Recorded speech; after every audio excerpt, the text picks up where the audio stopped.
Welcome back with the series of NCERT. We were discussing the 6th class NCERT. ये हमारी second class है और इस class में हम सेकंड चैप्टर डिस्कस करेंगे। Romila Thapar, written by Romila Thapar, old NCERT. Last publication जो है 1988 में थी। तो फर्स्ट चैप्टर में हमने क्या डिस्कस किया था? फर्स्ट चैप्टर में हमने डिस्कस किया था that is historiography, why we study history. तो आज की डेट में हम डिस्कस करेंगे अर्ली मैन के बारे में डिस्कस करेंगे। आज की डेट में हम क्या डिस्कस करेंगे? आज की डेट में हम डिस्कस करेंगे about early man. Early man मतलब that is primitive man. Primitive man मतलब that is food gatherer to food producer. ठीक है, अब ये उसकी बात करेंगे कि स्टार्टिंग में इंसान कैसा था, किस तरीके से रहता था, उसकी वेशभूषा कैसी थी, उसके टूल्स कैसे थे, उसके स्टार्टिंग में इंसान जब जो था उसका। देखो दो चीजें आपको एक चीज नोट करनी है, ये जो स्टोरी ऑफ एवोल्यूशन है ये इंसान खुद भी इवॉल्व हो रहा है। स्टार्टिंग के इंसान को अगर आप सोचो कि वो होमो सैपियंस जैसा था, वैसा नहीं था, उसकी भी एवोल्यूशन है। वो होमो इरेक्टस के वो जो प्रीवियस स्टेजेस हैं उसको भी पार कर रहा है वो, और धीरे धीरे अपने आप को एक्लिमेटाइज कर रहा है एनवायरमेंट में, क्लाइमेटिक कंडीशन में। आइस एज है, प्लिस्टोसीन एज चल रही है, होलोसीन की तरफ आ रहे हैं, आगे पीछे बर्फ ही बर्फ है, आगे पीछे बहुत बड़े बड़े जानवर हैं, वो अपना सर्वाइवल भी है उसका, बड़े बड़े जानवर हैं, हाथी हैं, हिप्पोपोटामस है, बड़े सारे जानवर हैं, उससे भी डील कर रहा है, अपना सर्वाइवल भी है, किस तरह के शिकार कर रहा है, कौन से टूल्स यूज कर रहा है, ये अभी हम इस क्लास में डिस्कस करेंगे। Very very important. और हम कोशिश करेंगे कि एनसीईआरटी में जो लिखा है वही चीजें जो है डिस्कस की जाए, बाहर की ना की जाए, क्योंकि इसका जो कंटेंट जो है, कहीं जगह कंटेंट बड़ा बेसिक है और बड़ा लिमिटेड है।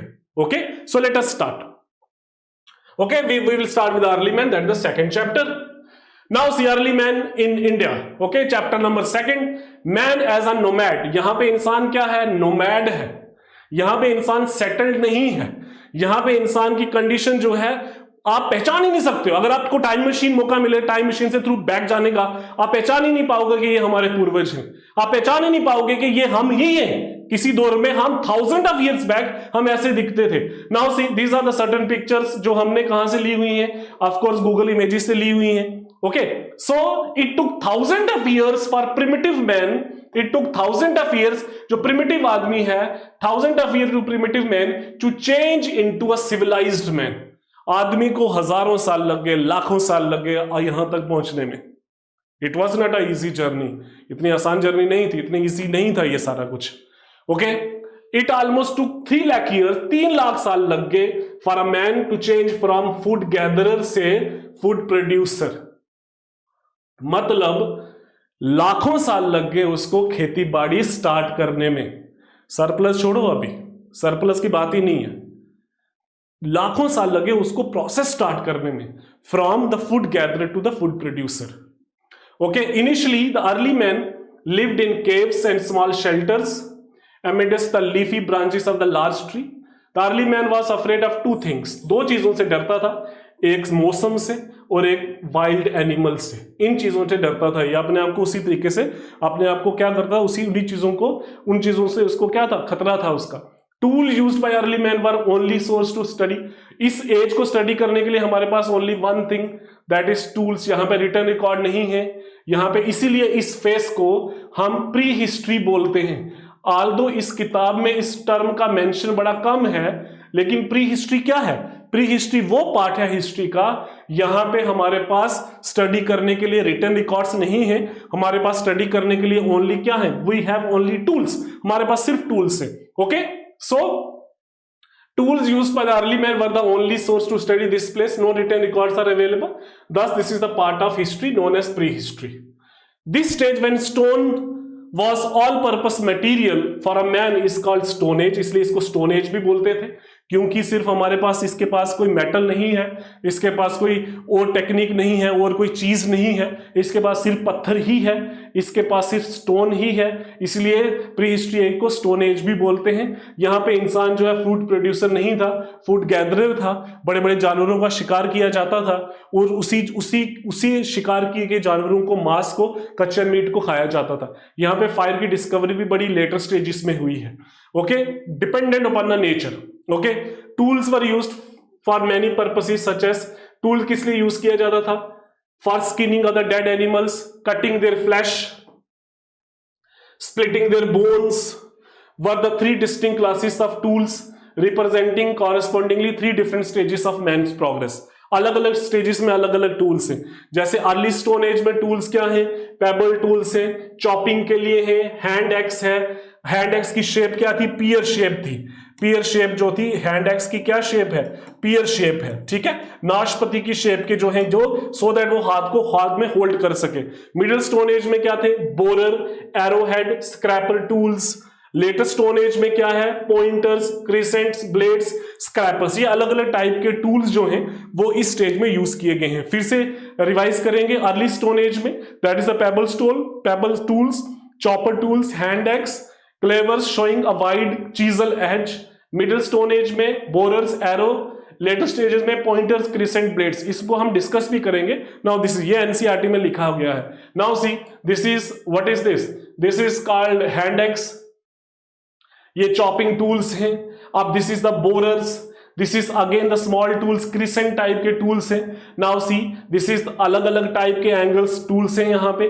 Now see this is the rectangular tools. ये आपके ट्रेपीजियम टाइप के टूल्स है ना.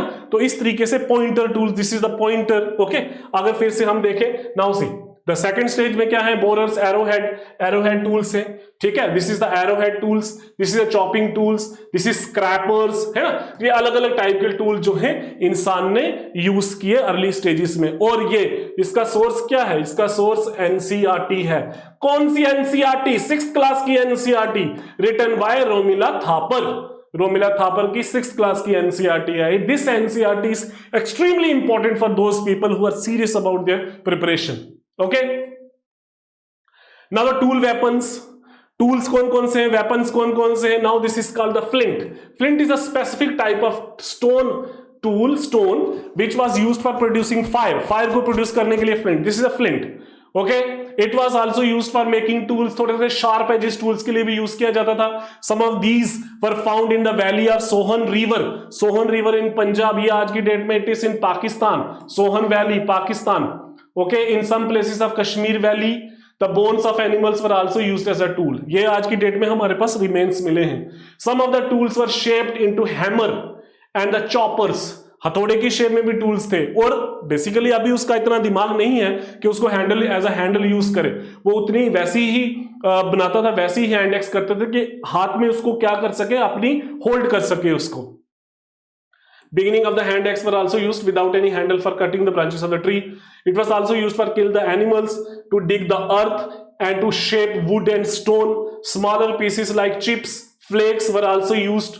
Knives as a चाकू की तरह भी यूज करता था वो, है ना. तो ये आज की डेट में भी इट इज इजी. आज की डेट में मिल जाएंगे आपको. Now see, this is again an exercise for you. Dash were engraved on rocks. इसका क्या आंसर है? इंस्क्रिप्शन. मैन्युस्क्रिप्ट क्या हो गया? Hand written.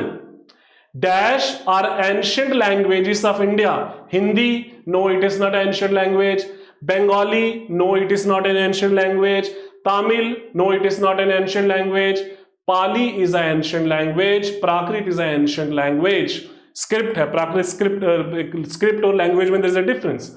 Archaeological evidences includes. Archaeological evidences में क्या क्या आते हैं? कॉइन्स आते हैं, ऑफ कोर्स. टूल्स आते हैं, पोट्री आती है, मॉन्यूमेंट्स आते हैं. ऑफ कोर्स मैन्युस्क्रिप्ट तो नहीं आएंगे इसमें, सिर्फ इसमें ये सारी चीजें आएंगी. Coins, tools, pottery, monuments. This is not archaeological. Okay, primitive man first learn to make a fire और टू टेम द एनिमल. जानवरों को पालना पहले स्टार्ट किया कि फायर की डिस्कवरी पहले? सबसे पहले डिस्कवरी जो है वो आग की हुई. Okay, to make the fire. Okay, now see, come towards the clothes of the early man. Primitive man had a little difficulty about the clothes. कपड़े दो ही सूरत में पहने जाते थे. ओके, जब बारिश में और जब बहुत ज्यादा ठंड में. जनरली कपड़े नहीं पहने जाते थे. When the weather is warm, little clothing was required. When it rained or the weather became cold, the skins of animals which he liked as well, which he killed, as well as the bark of the tree and the large leaves were used as a clothes. A deer skin or two wrapped around the body was enough to keep a man warm. तो this is now see, ये तो खैर reach है ना. तो आप ये देख सकते हो ये जानवर की स्किन है, ये जानवर की स्किन है, और ये क्या है, जिल्द किसकी है, this is the skin of the tree.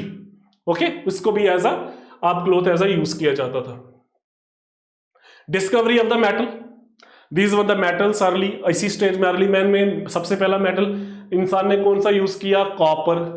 सबसे पहला कौन सा यूज हुआ, copper.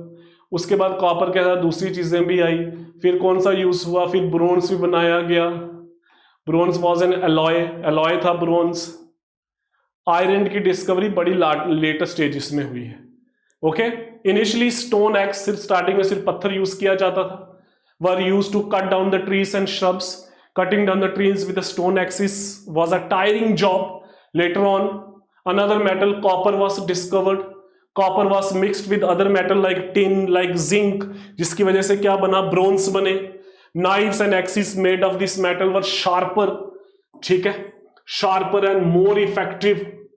This period where men used only stone tools was known as a Stone Age. ठीक है, यहां पे इंसान ने सिर्फ स्टोन टूल यूज किए, उस एज को क्या बोलते हैं, स्टोन एज बोलते हैं, और पैलोलिथिक एज बोलते हैं, न्यूलिथिक एज भी बोलते हैं। द पीरियड जब स्टोन टूल के साथ मेटल भी यूज होना स्टार्ट हुआ, उस एज को हमने क्या बोला, चाल्कोलिथिक एज बोला। और चाल्कोलिथिक एज के टाइप के जो टूल्स है हमें दो जगह मिलते हैं, एक ब्रह्मगिरी मैसूर में और एक नावदा टोली में, that was on the bank of river Narmada in Maharashtra. और ये स्टार्टिंग के टूल्स हैं इंसान के। ओके, ये क्या है, ये मेटल टूल है। Okay, then discovery of the wheel, wheels again played a very important role, wheel की डिस्कवरी बड़ी इंपॉर्टेंट थी। ओके, डिस्कवरी ऑफ व्हील कब हुई, जब वो फूड प्रोड्यूसिंग स्टेज में आया। वो कब हुआ, न्यूलिथिक एज में हुआ। न्यूलिथिक एज कब स्टार्ट हुई, लगभग 7000 साल पहले स्टार्ट हुई, 7000 साल BC. Okay, tools and objects used in the food producing stage, food producing stage में कौन कौन से टूल्स यूज होते थे। During the new stone age और neolithic age food producing stage, man completely changed his way of life. Domestication of animals start हो गई, cultivation of plants भी स्टार्ट हो गया। डॉग, गोट, शीप, इसको first, probably the first of this animal to B domesticated, और इसमें भी सबसे पहला जानवर जो डोमेस्टिकेट किया गया that was the dog. Okay, wheat and barley जो है ये स्टार्टिंग के इसके फूड थे। Emergence of farming communities and the growth of villages, again important. Then vessels जो है, पॉटरी भी आना स्टार्ट होगी, क्योंकि जब उसने अनाज जो है उगाया, उस अनाज को स्टोर करने के लिए क्या चाहिए था, बर्तन चाहिए था उसको। So these were the tools. Okay, now G one that is a weighted digging stick for used for digging purposes, digging purposes के लिए ये। Okay, then this is called sickle, ये आपका सिकल आ गया। अब यहां पे क्या आ गया, ये हैंड एक्स आ गई। अब देखो पहले हैंड एक्स क्या है, स्पीयर शेप की, अब इसके साथ क्या लग गया, हैंडल लग गया। ये न्यूलिथिक एज का है। टूल्स वर कंटिन्यू लेकिन थोड़े से ज्यादा सोफिस्टिकेटेड हो गए। Then an axe used for cutting. Then ये जो आपके टूल्स हैं, this is the pottery, this is pottery, again this is the pottery. और ये क्या है, चार में क्या है, that is the quern and the mortar है। ठीक है, ये कुछ पीसने के लिए, कुछ कूटने के लिए जो है, कूटने के लिए, पीसने के लिए ये भी चीज यूज होती थी ये। Okay, so this is the progress during the later phases, जब वो क्या था, जब वो फूड प्रोडक्टिव स्टेज में आ गया था। Okay, this is or in other words बोला जाए तो न्यूलिथिक स्टेज में आ गया। ओके, तो अर्ली विलेजेस क्या है, अर्ली विलेजेस कम्युनिटीज हैं। तो उन कम्युनिटीज में क्या किया जाता था, हट्स बनाए जाते थे, मिट्टी की दीवारें बनाई जाती थी, और उसकी चार दीवारी भी की जाती थी, जानवर से प्रोटेक्शन के लिए, वाइल्ड एनिमल की प्रोटेक्शन के लिए। ठीक है, अब जो है वो खाना जो है वो पका हुआ खाना खा रहा है, कच्चा खाना नहीं खा रहा है, रॉ मीट नहीं खा रहा है। मीट को रोस्ट किया जाता था, grain was ground between two stone and then flour was made. Now see this is यहां पे जो है ग्रेन को फ्लोर में चेंज किया जाता था, this is this one. Okay, the extra grain was stored in a jar. Cooking vessels were separated or cooking vessels were made of clay. Cooking vessel अलग थे, पानी पीने के लिए अलग थे, स्टोरेज के लिए अलग थे। The Chalcolithic potter sometime designed his pot with decoration. Okay, sometime used his pots with beautiful designs. Dress and ornaments भी आ गए, फैमिली सिस्टम भी आ गया। ड्रेस एंड ऑर्नामेंट्स क्या है, ऑर्नामेंट्स डेकोरेशन पर्पसेस के लिए, शेल के लिए, बोन्स के लिए, एनिमल स्किन को भी यूज किया जाता था फॉर द क्लोथ्स। मेटल जो है गोल्ड, सिल्वर, ये चीजें बड़ी बाद में आई हैं। ओके, ये बड़े लेटेस्ट स्टेजेस में आई हैं। अब इंसान को स्पिनिंग भी आ गई, वीविंग भी आ गई, ठीक है। ये कॉटन प्लांट्स की भी प्रोडक्शन होगी। लेजर आर्ट्स में जो है वो फन एंड अम्यूजमेंट के लिए यूज करता था। सोसाइटी जो है it was a joint family system. हर एक आदमी की ड्यूटी डिसाइडेड थी। हर एक आदमी, हर एक फैमिली में एक लीडर था। लीडर बड़ा भी हो सकता है, लीडर स्ट्रॉन्गेस्ट भी हो सकता है, लीडर ब्रेवेस्ट भी हो सकता है। ओके, सो रिलीजन का क्या कंसेप्ट है? रिलीजन इस स्टेज में, न्यूलिथिक एज में और पैलोलिथिक और स्टोन एज में रिलीजन का क्या कॉन्सेप्ट है? रिलीजन किस तरीके से आया? रिलीजन किस आइडिया कैसे आया? उसको कुछ चीजें जो है उनको बड़ी एक उसको अमेजमेंट से की तरह देखी उसने। बड़ी सारी चीजों को उसको पजल हो गया वो बड़ी सारी चीजों को देख के। जैसे फॉर एग्जांपल सनराइज को देख के, सनसेट को देख के, कि डेली सनराइज हो रहा है, डेली सूरज उग रहा है, सूरज डूब रहा है, उसके दिमाग में ये प्रोसेस किस तरीके से हो रही है। उसको सोता था वो, जब सोते उसको ड्रीम्स आते थे, ख्वाब आते थे, सपने आते थे। देन अगेन उसको कंफ्यूजन रहती थी, बर्थ से कंफ्यूज होता था, डेथ से कंफ्यूज होता था। उसको लगता था डेथ क्यों होती है, डेथ के बाद इंसान वापस क्यों नहीं आता, seasons, why the seasons kept on repeating and repeating and repeating, ये चीजें क्यों हो रही हैं। देन उसके बाद स्ट्रेंज बिलीफ था उसका, जैसे sky god allow the sun to travel across the sky, earth is like a mother feeding her children with crops and plants. तो इस तरीके से क्या हुआ, उसका रिलीजन आना स्टार्ट हो गया। और कई लोग ऐसे आए जिन्होंने क्लेम किया कि हमें सब कुछ पता है। कई लोग ऐसे आए जिन्होंने बोला कि भाई हमें सब कुछ पता है, हमें इन चीजों की नॉलेज है, ठीक है। तो जिसकी वजह से these people were known as magic man. Small clays of images बनना स्टार्ट होगी। Death was a journey into another world from which no one ever return.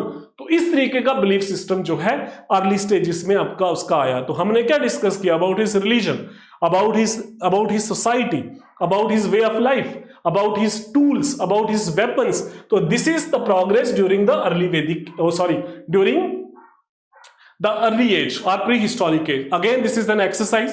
So this is the Paleolithic age. Paleolithic age means old stone age. This period when men used crude stone tools and led a nomadic life. ये वो as थी जिसमें इंसान जो है कौन सी tool use कर रहा है? Crude stone. क्रूड टूल्स मतलब जो प्रॉपरली शेप नहीं थे। न्यूलिथिक एज में क्या हो गया? फूड प्रोडक्शन स्टार्ट होगी, ठीक है। टूल्स जो है वो क्या हो गए? पॉलिश्ड हो गए। ओके, टूल जो है वो क्या हो गए? पॉलिश टूल्स हो गए, ठीक है। अब उसने डोमेस्टिकेशन ऑफ एनिमल भी स्टार्ट कर दिया, फायर भी डिस्कवर हो गया। चालुलिथिक एज में क्या हुआ? ट्रांजिशनल स्टेज थी, इसमें उसने मेटल को यूज किया। इसमें उसने क्या किया? उसमें विलेज कम्युनिटी का राइज हो गया during this phase. So this is another important chapter of your NCERT, class 6th NCERT, written by Romila Thapar, extremely important. So this chapter is important for your cultural part as well. जो GS का part, GS का paper 1 है, उसमें जो art and cultural phase है, उसमें से ये क्वेश्चन आपको यहां से आ सकता है। Very very important. Thank you.